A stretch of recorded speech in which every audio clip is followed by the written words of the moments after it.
Water infrastructure is a vital issue in all parts of the water sector, and as our public infrastructure is currently at risk of failure or arguably has already failed, what are we going to do?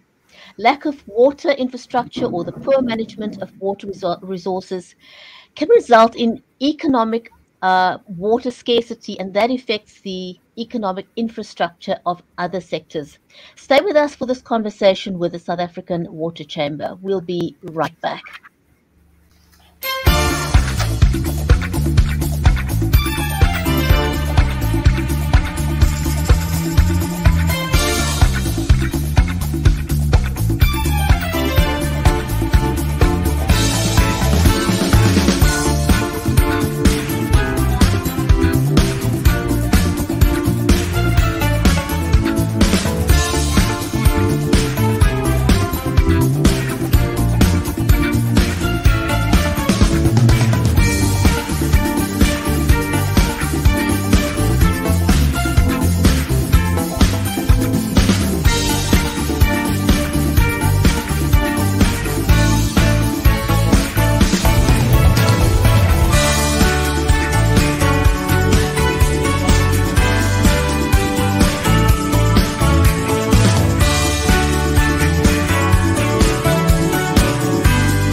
If you're just joining us, welcome to the Water Hour. I'm your host, Bridget Limbanda from Cape Town in South Africa, and our stream is made possible by StreamYard, BeLive Media, and the South African Water Chamber. This is an audience-centric show, so please feel free to comment and ask questions. And today we're talking about the state of our water infrastructure. If you've been following the news in the last week or so, are we facing a storm in a teacup? How bad is the situation? What can we do about it? Should we be concerned? Joining me now from the South African Water Chamber is the CEO, Benoit Le Roy, and Professor Hamanth Kasan. Gentlemen, welcome. Hi, everybody. Hi. Hamanth, I'd like to start with you. Now, we've had a flurry of interviews and conversations on national television over the last week. I think, Benoit, you've probably been the busiest you've been in a long while, with requests for interviews and the like.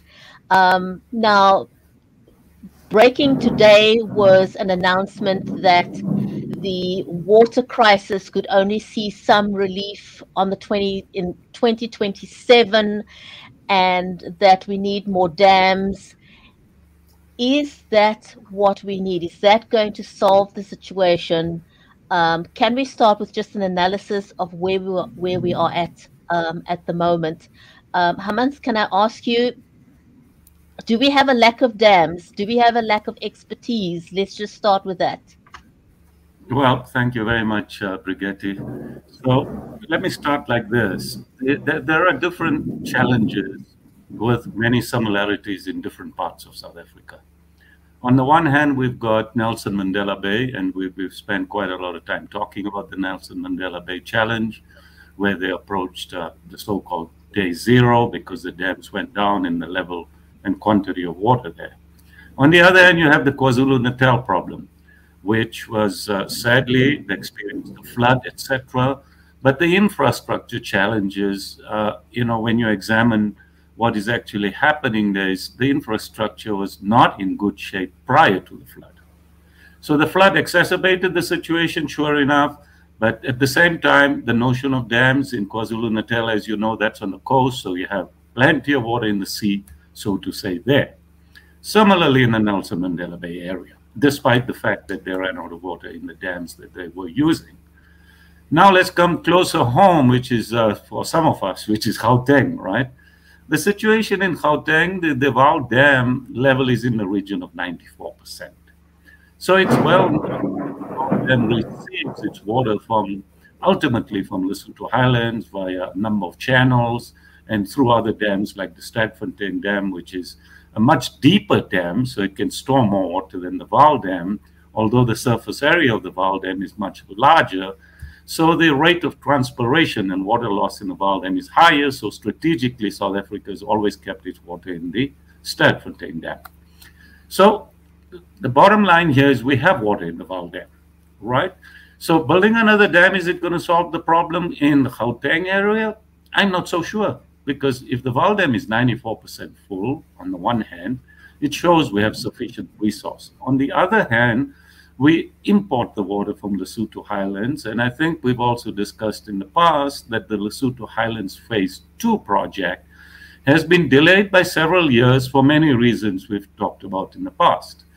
That delay will impact the level of water coming into the Val Dam into the future. However, it's not a current problem, and generally this time of the year we're not normally blessed with having around 94% of water in the Val Dam. It's normally much lower if you look at the history. So I think the Val Dam, by all accounts, is in good shape for now in terms of a resource for Gauteng. So I'm not so sure that us building more dams here will solve the problem. Perhaps it could be one iteration, although one would want to look at desalination in terms of using seawater there where possible, because that's a technology that is maturing. In KZN, there are different problems both on the water and the wastewater side. The wastewater situation is really bad because of all these pump stations that have been damaged, not been maintained for many years, and hence you're getting a pollution problem into the Mgeni River and into the beaches, beautiful beaches that we like to go and swim in. Now, that doesn't mean that our other resources are not being polluted, like the Val Dam and the Sterkfontein Dam and all of the other water resources. So pollution is an issue, and we need to stop that instantly. Now, in terms of the key challenge in Gauteng, why are we not getting water through the taps? I think this is perhaps the issue that consumers and users want to know most about.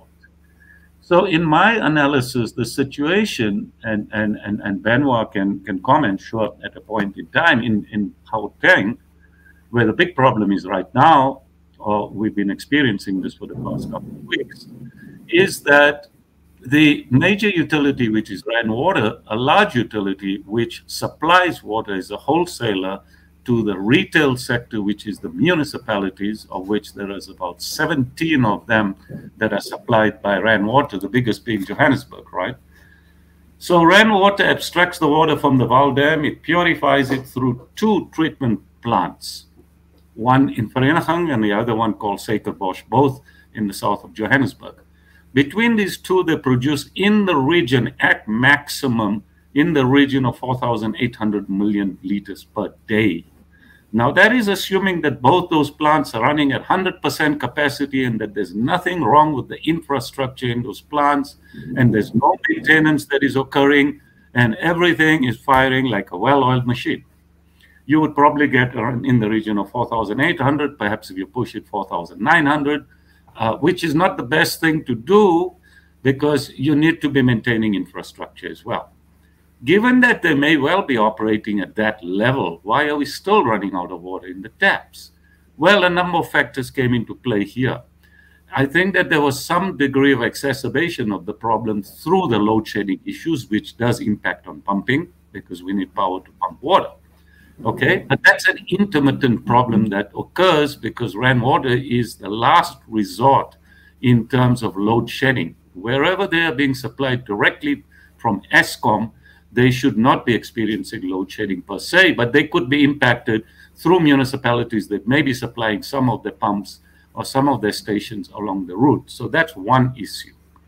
The primary issue, in my view, is the notion that Rand Water has indicated that the permit, the abstraction permit, they were exceeding their license, so to say, in terms of abstraction.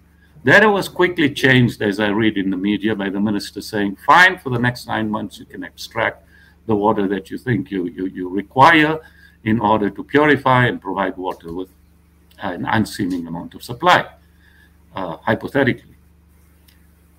The challenge, I believe, is that I don't believe, and I'm not aware that Rand Water is capable of supplying more than that maximum quantity that I mentioned, because the additional augmentation of plant In other words, the additional capacity to treat water, which requires expensive infrastructure, those projects are not live right now, meaning that we do not have capacity to supply more than the 4,800, 4,900, despite what you do to the water permit. Of course, many people are concerned that by increasing the water permit, you're actually postponing the inevitable, because that water permit abstraction license was put in at a certain quantity in order to preserve the environment and the ecosystem, and to take care of other users downstream. But understanding that we have a challenge, that permit license may have been extended now, increased, but you have to be able to purify the water in order to increase the total quantity of water.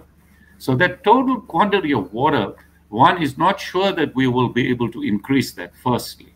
Secondly, I think it's a well-known fact that, and this is a common problem now to Gauteng, KZN, and to the Mount Nelson Mandela Bay Area, and to the entire South African region, that in the municipal systems, in your distribution network, right, the reticulation network of the municipalities, we're losing in the region on average 40% of water. This means that basically, in layman's terms, what happens is rainwater purifies the water, it supplies it to the municipalities here at Gauteng. Before the municipality supplies it to our homes, we lose 40% of expensive, purified, scarce resource water into the ground. Now, herein lies a huge challenge. That's 40% being lost. So in the event of rainwater supplying some 4,800, for example, if we take 40%, that's at least like 2,000 million liters a day that's going down the drain that nobody can use. Now, can we arrest this situation quickly?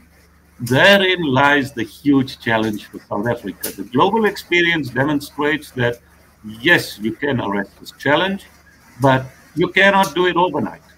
It's going to take you many years to do this. And of course, there are strategies that you can use. There are tools you can use to measure what's occurring. You need to fix the pipelines, the infrastructure. So to make a long story short, I can't see, and one would like to believe, but when one is hesitant to believe that this problem is about to go away tomorrow morning or next week or next month. We are now in a situation where it requires major stakeholders to work together, to put our differences aside, to tackle the problem in a very strategic fashion, to celebrate the gains that we will make, to look at case studies of how we can replicate elsewhere in this country. And we will be, hopefully, if we get all that right, it will take us some years for us to get our head above water, literally, so to say, colloquially.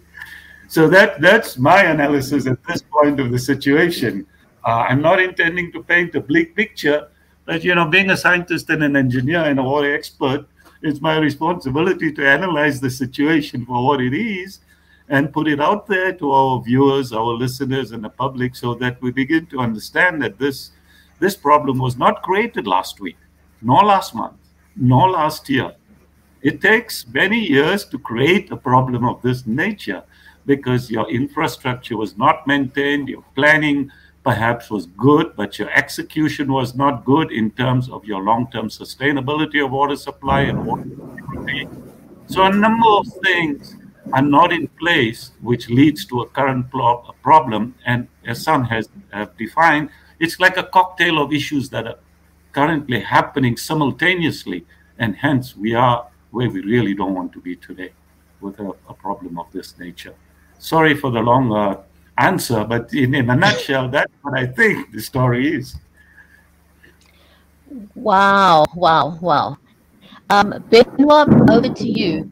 When we look at the situation as it is now, and it really is a very bleak one, is there a one-size-fits-all fix for this? Because I was listening to Hamanth, and he was giving us different ways in different parts of the country. Seems like it's a storm in a teacup. Can we, where do we start with fixing this? So first, I saw it also on the dams. The biggest consumer of water, 50 to 80%, is actually evaporation, and that's increasing. So there is, and firstly, rainfall patterns have changed due to climate change. If you don't believe in climate change due to whatever, but it's happening, the measurements are there. So storing water in dams, in actual fact, is not a very bright thing to do. We don't have the water to fill them up anyway. So we can park that one. I think that discussion is closed already from a scientific or engineering perspective. The issue of, I see a lot of people saying, we've sabotaged Eskom, we've sabotaged the water and all this. No, we haven't. There's a common thread, and it's called governance. And governance at an economic level has lapsed, the economy has tanked, and what happens is through pure ineptitude downstream with network industries like logistics, so let's talk about PROSA and non-existent railway lines, energy and water and wastewater. What happens is, though there's not enough skills or money in the system to lubricate the asset management.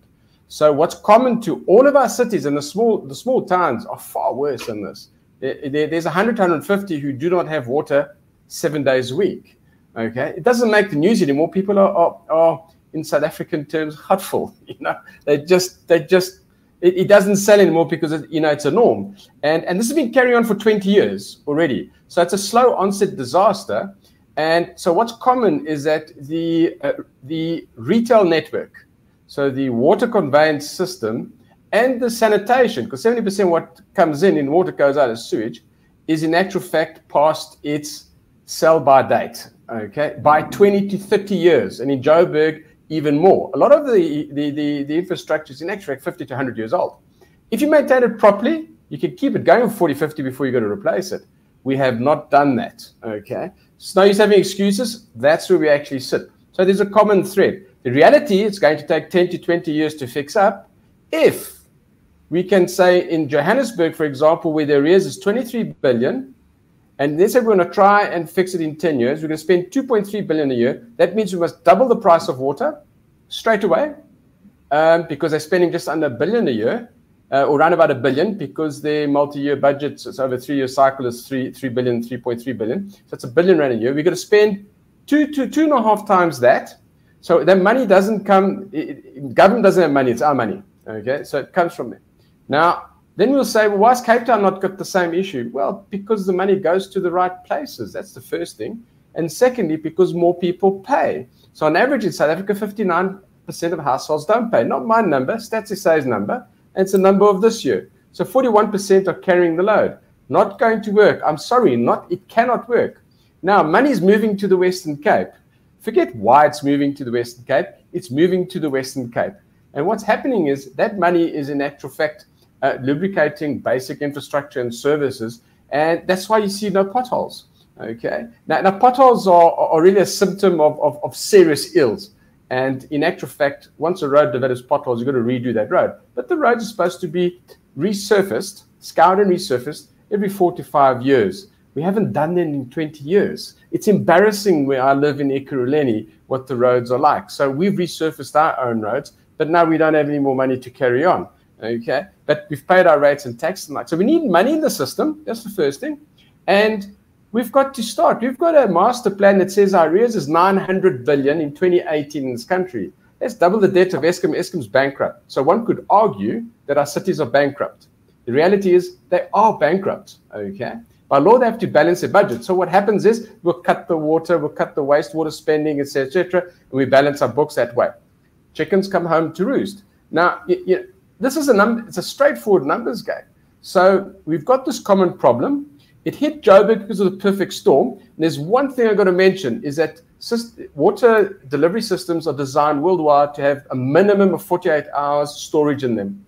And the reason for that is quite simple, is that if you have any sort of outage or major maintenance, it's viewed that it can be fixed within 48 hours, which is generally the case, can be fixed, the exception only that doesn't, so that you are guaranteed a 97 or 98% water level of assurance of supply. Cape Town is working towards 99.9, which is one of the only cities in the world doing it. And so we all struggle at different levels, but what we're saying is we'll run out of water in South Africa 3 years out of 100. Well, at the moment, it's going to be the other way around.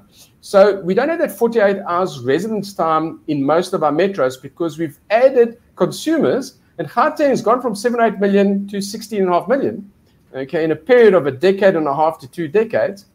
But we have not increased the reservoirs proportionally. So what's happening now is you've got anywhere between half a day to a day and a half buffer or security or insurance in your system.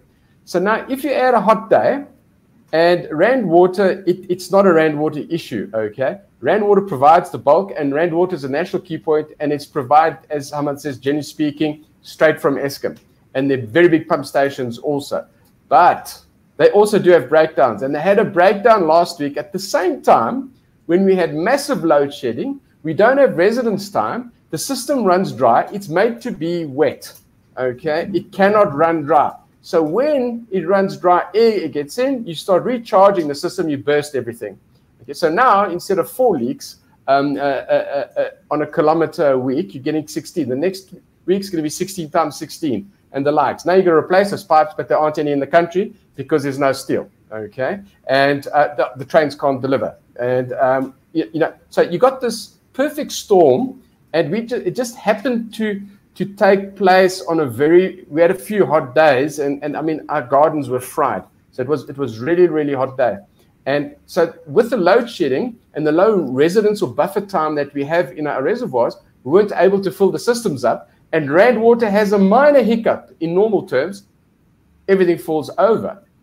Now we start recharging and we start bursting all over. So the 23 billion, I can guarantee you, is increased by $1 billion or $2 billion in the last week, quite easily. So the question is, do we panic? No.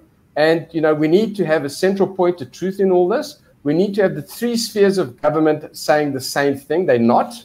We need the SOE saying the same thing, who belong to government. They're not. We need to stop politicizing the crisis, okay? We have failed, okay? The Prime Minister of the UK failed. She has resigned, right? That's the right thing to do. So when you fail, you resign. And if the whole government resigns, you have a new election, and we start from scratch. The issue here is, though, we need very smart, it's a very complex situation. We need to get our supply chain sorted out, and we've just gotten over a Portnet strike and the likes. You cannot run a water system if you don't. Everything is moved around the world. We don't produce everything over here. In actual fact, we're net importers in the water sector. So we're quite dependent on our ports to keep our water systems going. Okay? Our pump manufacturers are mostly overseas now. They've moved off and the likes. So it's a lot of little things, but it's failed economic policy, which is the first thing. So what we have to do is we mustn't panic. Yes, money is leaving the country because we don't have basic services guaranteed. So till 2027, the message we got from the minister was, please don't invest in our country because we won't have water security in our towns until 2027.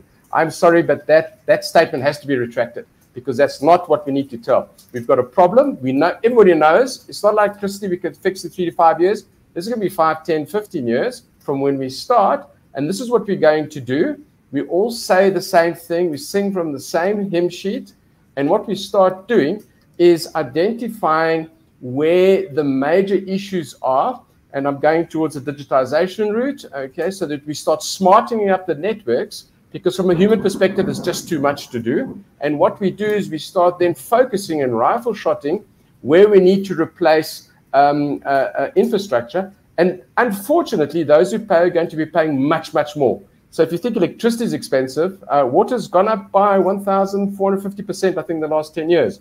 It was a small number on our municipal bills. It's now become quite a big number. Not as big as energy. It's going to become as big, if not more than energy, because we can't do anything without water. But money has to go into the system. The good news from a South African Water Chamber perspective is that there is no choice, but government has to collaborate with the private sector. So the rules have to be modified. And they have to be modified in such a way that we do not attract skullduggery and the likes that we've had, because we've been very good at that. We have to be very efficient in our system, but we have to put our minds to it. And I think we've got the kernel of the skills we need, but this is so big. We need to mobilize people for 900 billion rand. Now, you saw we couldn't even weld the boiler tubes for Medupi and Kusile. We had to import people from all over Asia. And that was 400 to 450 billion. This is 900 billion that we've got to spend. It is a big number. And, I think every household needs to have it on their water meter and on their fridge. If you've got a fridge or next to your TV, 900 billion rand, we need crowdfunding, guys. We got to put our hands in our pockets and we got to fund 900 billion. Okay, who got us here? Sorted out the ballot box. But that's the reality we have. And my neighbors, okay, they speak to me and they say, what's going on? It's like, this is new. But I said, 20 years ago, we were saying this. It's not new. It's just that it's gone the wrong way. So it's going to cost us a lot of money. The technology is there to sort it out. And in actual fact, eThekwini needs 20 billion. And the whole emergency fund for South Africa is 5 billion. And has to be spread quite a bit. And normally it goes into things like very basic, not into infrastructure. So providing people with shelter, with food and water and all the likes. So there is no money now. So is Durban going to stay shut because its vulnerable system fell over with the floods? So, with too much water. And who's going to go and swim with the turds now in December? Nobody's going to go and do that. It's really not, not advertising. Umsaga Rocks Beach is still closed today as we speak. And that's where the big money goes. And you go to Belita and all the likes. What's happening to the ecosystem? Other people's money has run out. And that's due to poor economic policies. Now we've got to sort it out. We've got to reboot the system. And we have to all club in to get ourselves out of it. And it means a lot of sweat equity, effort. We have to stay calm and a lot of money. Okay? So those who haven't left and those who are in the country, you have to put a lot of money towards water, because it's a slow process. And what we're going to do is, we're not good. We've seen in Medupe Kusile, we're not good at mega projects.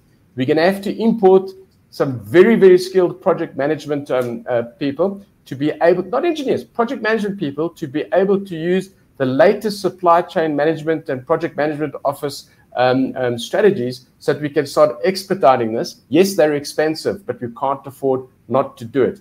And the one issue we do have, and to me it's a problem, it's not a challenge, is that worldwide the water sector is booming because people have woken up a while ago. It started booming about 10 years ago.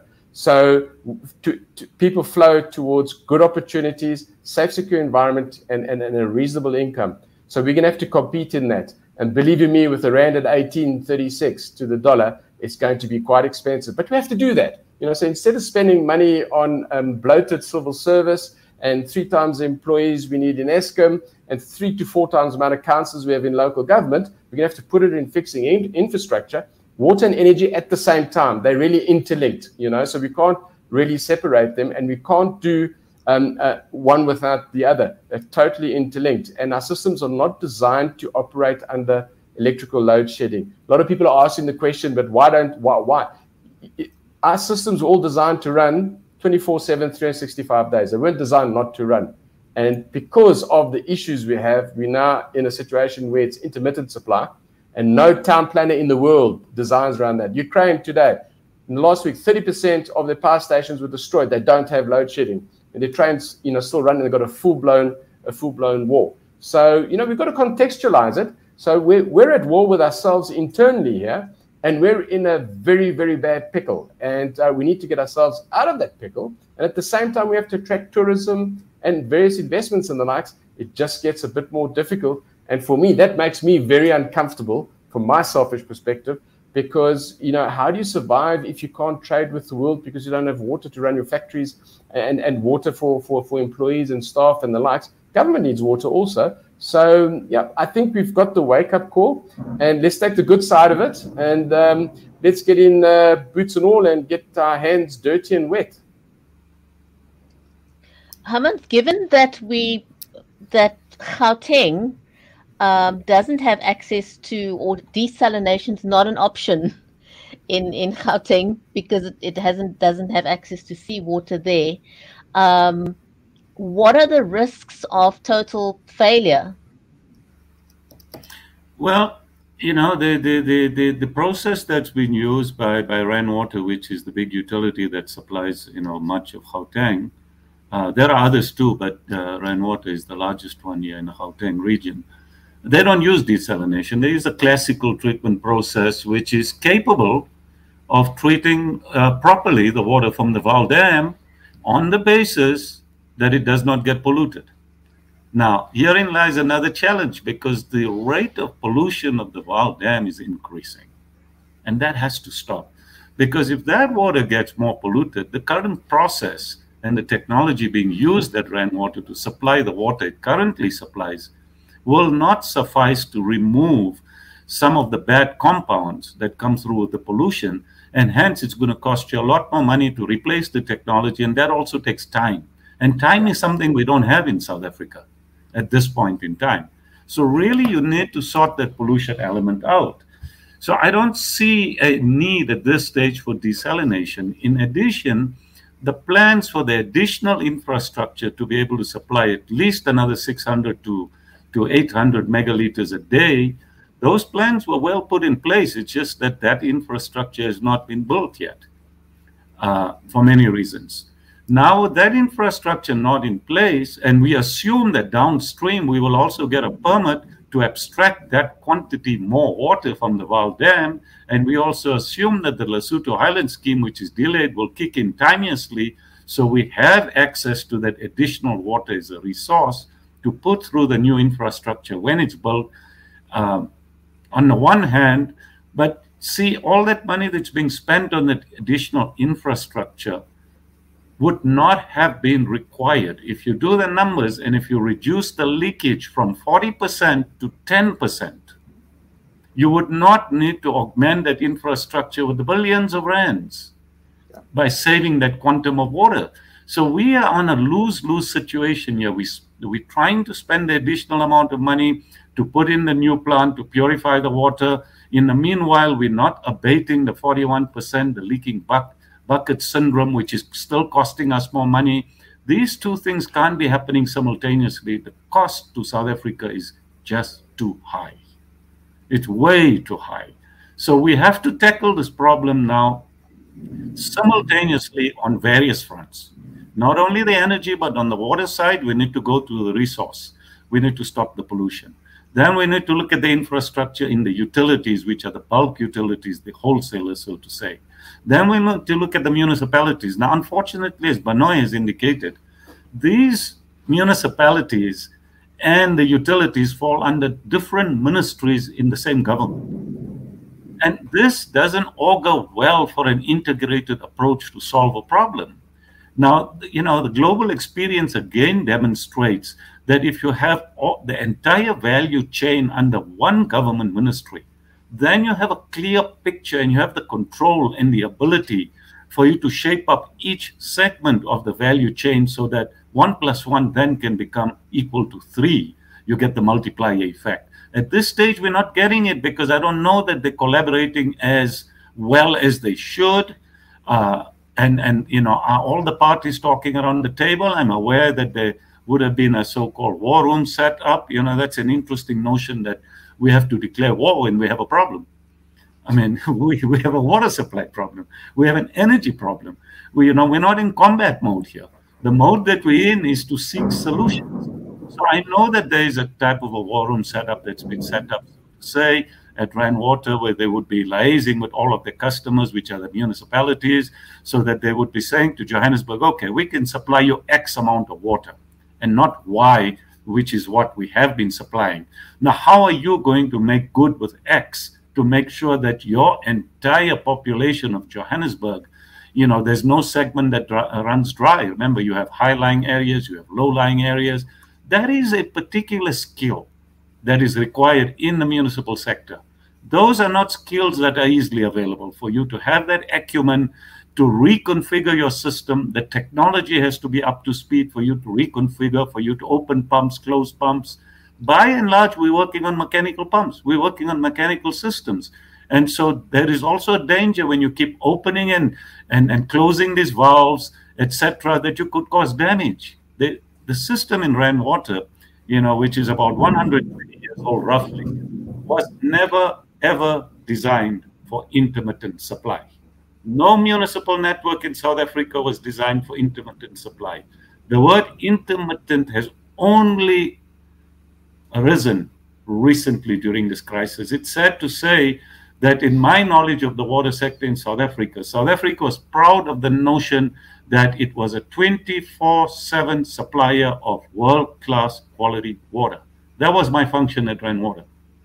Now, we used to talk about intermittent supply in India, where the average supply of water was only 3.5 hours a day, which meant that every building in India you would go to when you fly in, you would see they have tanks, what we call Jojo tanks here, right? And those tanks were storing water so that they could use it in the hours when they don't have water supply. That was not the situation in this country whatsoever. Now it appears that we are going to retrogress, in my view, to the system of Jojo tanks. Everybody talks about Jojo tanks these days. I mean, another day, sometime recently, I heard one mayor of a big city talking about solving the problem by putting in Jojo tanks. Well, what happens if you don't have water? How do you fill the Jojo tank up? I was thinking this. I was thinking the same thing. You know, does it not make more sense to plug the holes first so that we actually have the clean water to distribute? Yes. And they're just going about it the wrong way, it seems. Benoit? There's one more, sorry, Brigitte, there's one more issue here that is not often talked about, especially in developing countries where they have water challenges. You know, the preoccupation has largely been on water supply. But the opposite side of the coin of water supply is water quality. Now, water quality has a huge impact on public health, right? Just like sanitation has an impact and wastewater has an impact on public health. Now, if your systems are not designed for intermittent supply, you stop, go, stop, go. What is actually happening with the water quality? While, you might have water sitting in a pipeline for longer than the period of time you should. On the other hand, is that a good thing? And so that you need to increase your vigilance around water quality, because you want to know that when you supply people with water, not only are you supplying them, but that the quality of the water is such that they don't become sick, they don't get ill, etc. Because that again can put a huge load on the public health system, which has just about come out of the COVID situation. And we know during COVID that we don't have the best health system in place in this country to deal with catastrophes of this nature.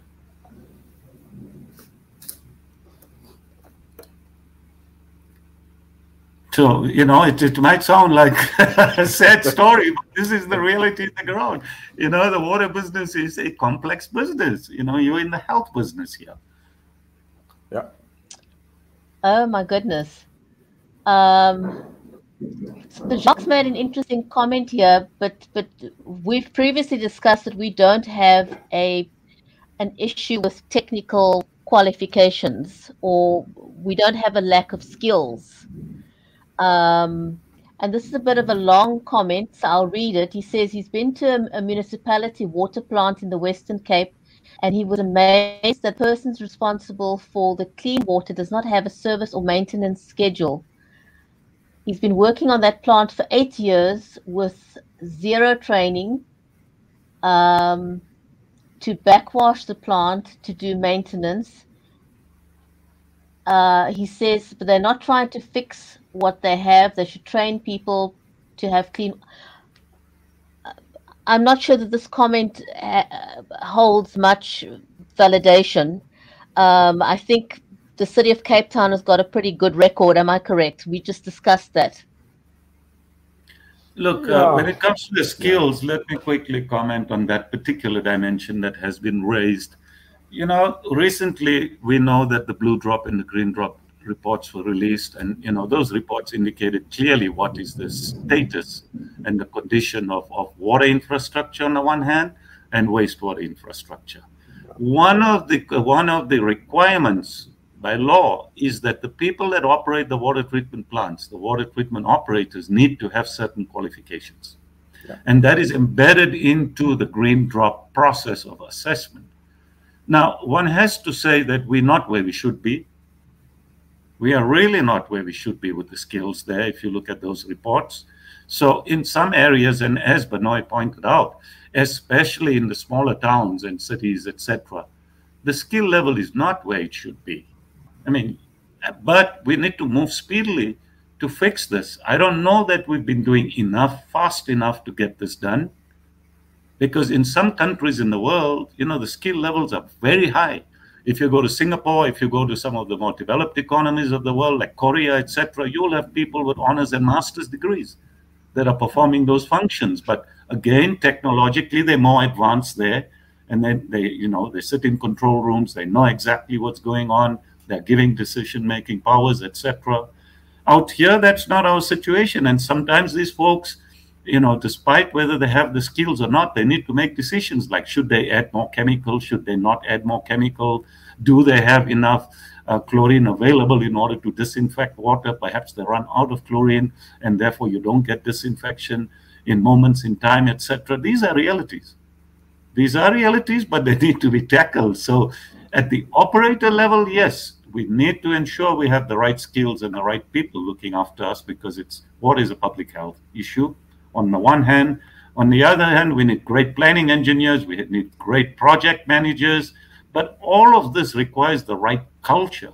Because see, you can have the right engineers, you can have an excellent plan of what you want to do, but if those people are not able in a system that is so bureaucratic and so, designed in a way that they're not able to procure the things that they need timeously, etc., then their hands are tied. As much as they know what they should be doing and they know how to fix it, the system doesn't allow them to move ahead and solve the problem when they would like to have the problem solved. So there's a whole series of issues here that I think that in our country we need to get on top of very quickly in order to move ahead. Of course, lastly, as Benoit indicated, the private sector is there.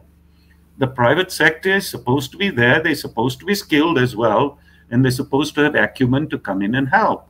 Now we need to create the enabling environment for them to come in, because whilst we agree that National Treasury has all sorts of rules and that we should ensure that we are a corruption-free society, we subscribe to that, we respect that. But this is not business as usual. The country is sitting in a desperate situation. So therefore, we need to expedite those processes in the interest of fixing up our infrastructure, to bring in the right private sector players, the public sector players, and say, okay, folks, where are the skills? Who has which competency? What can we do? Where's the low-hanging fruit? How can we move ahead? And how can we begin to demonstrate and change the narrative in South Africa? I think that we've had too many days in this country with bad news. Way too many for many of our lifetimes to come into the future now. We need to change the narrative. We want to be waking up with some good news stories to say, hey, did you know that this little town out there is on top of its situation and it's improving and it's conquering its problem? Johannesburg residents, do you know that we're doing X, Y, and Z in order to ameliorate your crisis? That's the kind of narrative we ought to have in a country that is trying to aspire to improve and slowly aspiring toward excellence, which is what we had. This country was steeped in excellence. Eskom was a globally well-known utility. So have been some of the other water utilities in this country. Some of the best scientists and engineers in water have come from South Africa. They're sitting all over the world. They're doing all types of great stuff. Some of the best innovations came from here. So here's the time for us to get together to overcome. One example in case in point was the 2010 World Cup. We got it done, right? All said and done, we got it done. So where is that energy and spirit now, 12 years later, when our country has this level of problems? We need that level of energy in order to say, we can do it.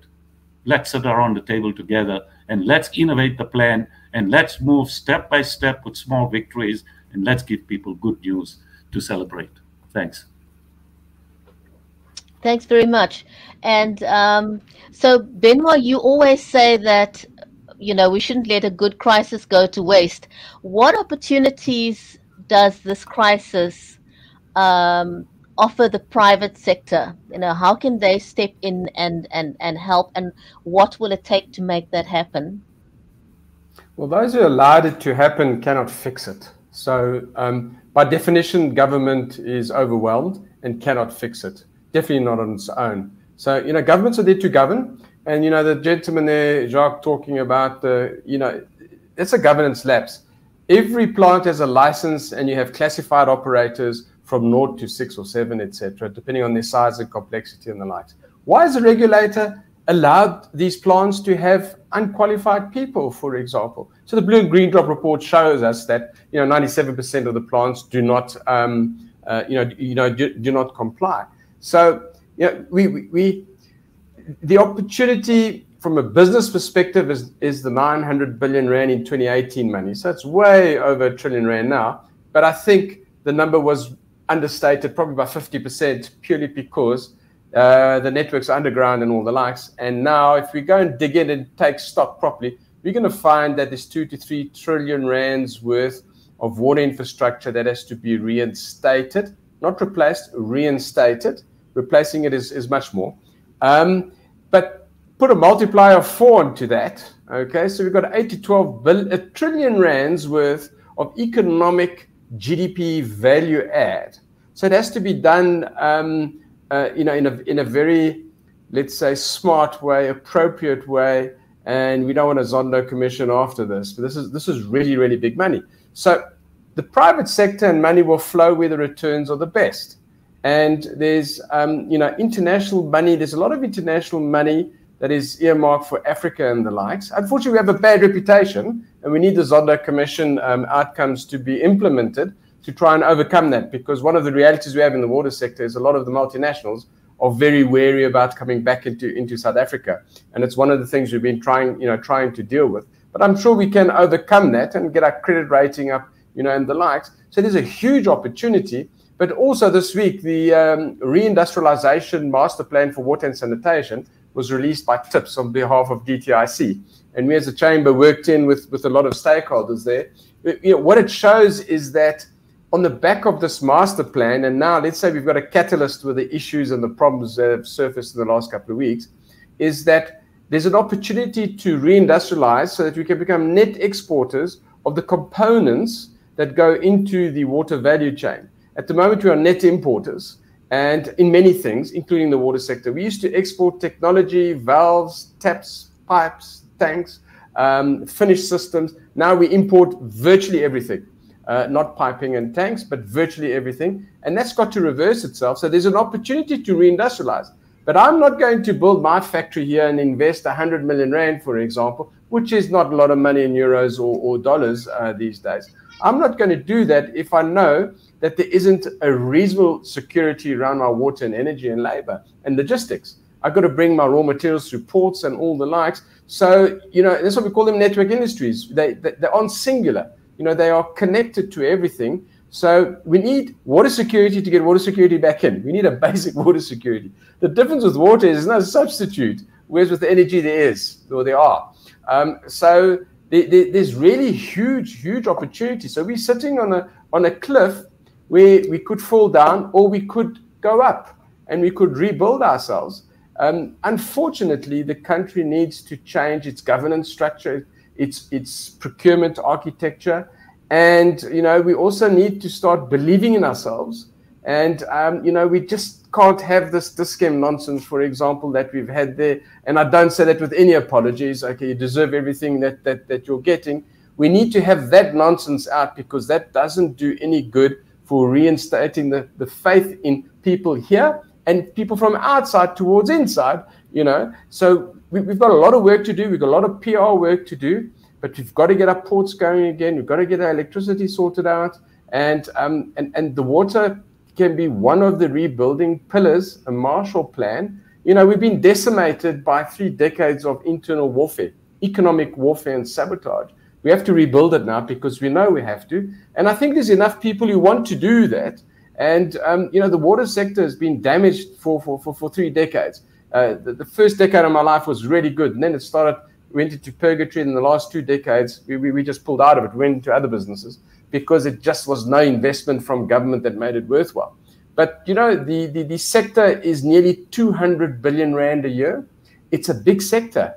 It's a very big sector. It is 10 times the size of the waste sector, for example. And the energy sector is obviously bigger, but it's not a small sector at 170, 180 billion rand a year. And we import most of what we need to maintain our plants, though, and we do maintain some of them, not all of them, but the fiscus can't pay for this. So we need to inject a lot of capital, skills, and the tertiary institutions and the likes are all waiting. They said, what courses do we design when we were doing this industrialization master plan? And they said, there's no demand. So we've got the courses ready. We modify them according to the skills that we need, but we need demand. And demand is generated at local government level, not at national. National level puts policies together, local government implements. And local government cannot afford to be where it is now. That's where the economy is churned and nowhere else. And this is why we see the Western Cape is in actual fact attracting a lot of the big money and the likes, purely because their basic services are a little bit better. They're not perfect, but they're a little bit better. So people are moving down to the Garden Route and to Cape Town and all the likes, not to retire, they're moving their businesses. And a lot of people will commute up here and the likes, purely because there's a promise of less load shedding. There is less, but eventually none. There's better water services. They had a very good scare with the lead up to day zero.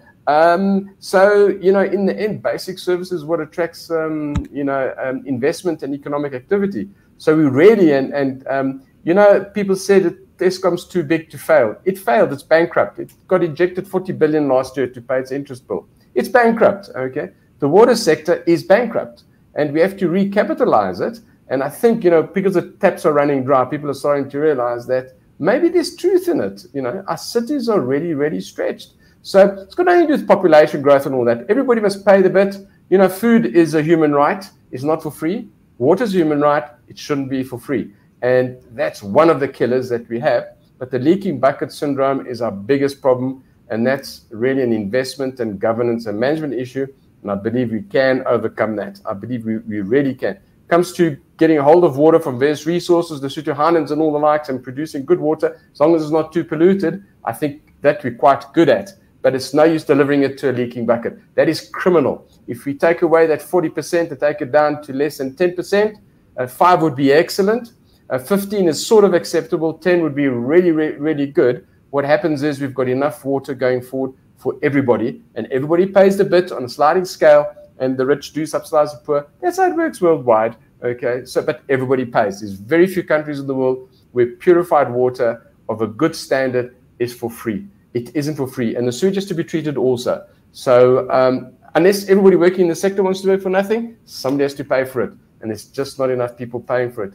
And that free water issue will topple a government, I think, because it was put in to keep a government in power. And if it's taken away now, it could topple the government. So you can understand that the water issue is an important issue. It's not trivial. We all have to pay because we get what we pay for. So if you don't pay, we don't get. So we need to lubricate the system. And the system has to be wet. Otherwise, it collapses. Some very sobering thoughts there. Thanks, Benoit. We're almost at the top of the hour. So, Hamanth, can I ask you for a closing comment? And then, Benoit, your closing comment, please. Yeah, sure. Thank you very much for the opportunity. I think that, in closing, I'd like to say that we are not the first country in the world to face this challenge. So, we don't want to end up as doomsday folks. Many countries have experienced these challenges. Many have overcome these challenges. The case studies are clear. The examples in the world are there. What it takes is good governance, good leadership, skilled people, and most importantly, strong political will. Those 4 ingredients, we can turn this country around. And I'm confident that if we put those 4 things in place, that there are many of us in this country that can sit around the table and we can innovate a plan to fix this country up and bring it to its former glory in terms of water, sanitation, power, wastewater, etc. Well summed up. Benoit, your closing comment, please. Difficult to top that one. Just from my perspective, we must stop scraping the bottom of that leaking bucket. There's no dignity the way we are living at the moment. And the poor of the poor are really those who are getting hit very, very hard. We need to stop scraping that barrel. We need to fix that leaking bucket. And we can do it. We must elevate ourselves. And, nobody can say that we don't have problems. We've got problems. We know what they are. Let's get stuck into them. Let's stop the talk shops. We talk to each other. We collaborate. Let's have action shops. Let's get things done. And let's only be measured by what we deliver. Not by what we say we're going to deliver, what we deliver. And I can tell you now, if we do that, we can, like we win the Rugby World Cup, we can pull ourselves out of this quagmire and everybody wins. It's not just some people, everybody actually wins, because we need to drag the 30 or 40 million people who are living in abject poverty, we need to drag them up, and we can only do that by having water security. So I'm looking forward to us turning this around. I believe we can. I'd hate to be proven wrong, because it's really not a pleasant place to be at the moment. As we're talking now, we've got water shedding, load shedding. Luckily, my internet shedding seems to be over now. We seem to have got that right, but that was a month of struggling just to have internet connections. That will be for another story, another day, but complete ineptitude and lack of governance resulted in that. We know what we've got to do. Thanks, Benoit. Thank you so much, Hamanth. And now we hopefully will start seeing some action to turn the ship around. Thanks, gentlemen. Thanks very much to our audience today. This was the Water Hour, and we'll see you on the next episode. Thank you.